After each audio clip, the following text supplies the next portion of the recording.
প্রথম মিনি ব্লগটা এইভাবে শেষ করব আশা করিনি। সকালে ঘুম থেকে উঠে ব্রাশ করে ফের নিচে গিয়ে শুয়ে পড়ি, আর ততক্ষণের মধ্যে মা খাবার নিয়ে হাজির হয়ে যায়। সকালের খাবারে আছে আলু ছানার পেস্ট, আর এটাকে কি বলে আমি জানি না, তোমরা কমেন্ট করে বলবে আমাকে। তো চলো তাড়াতাড়ি খাবারটা শেষ করা যায়। খাওয়া দাওয়া কমপ্লিট করার পর ওপরে এসে দেখি বিছানার ক্যাথা বালিশ এদিক ওদিক হয়ে আছে।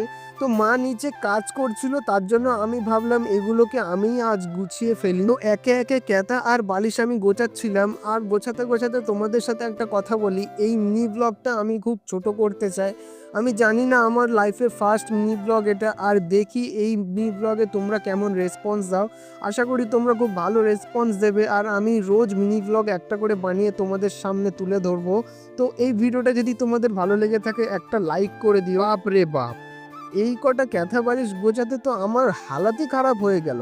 আর এদিকে দেখো ক্যাথা বালিশের পাহাড়ও গিয়েছে। আর যারা বলে বাড়ির কাজ করতে মেয়েদের কোনো কষ্ট হয় না, না ভাই, সত্যিই কষ্ট হয়। কিন্তু বাবা না থাকলে কতটা কষ্ট যাদের বাবা নেই তারাই জানে।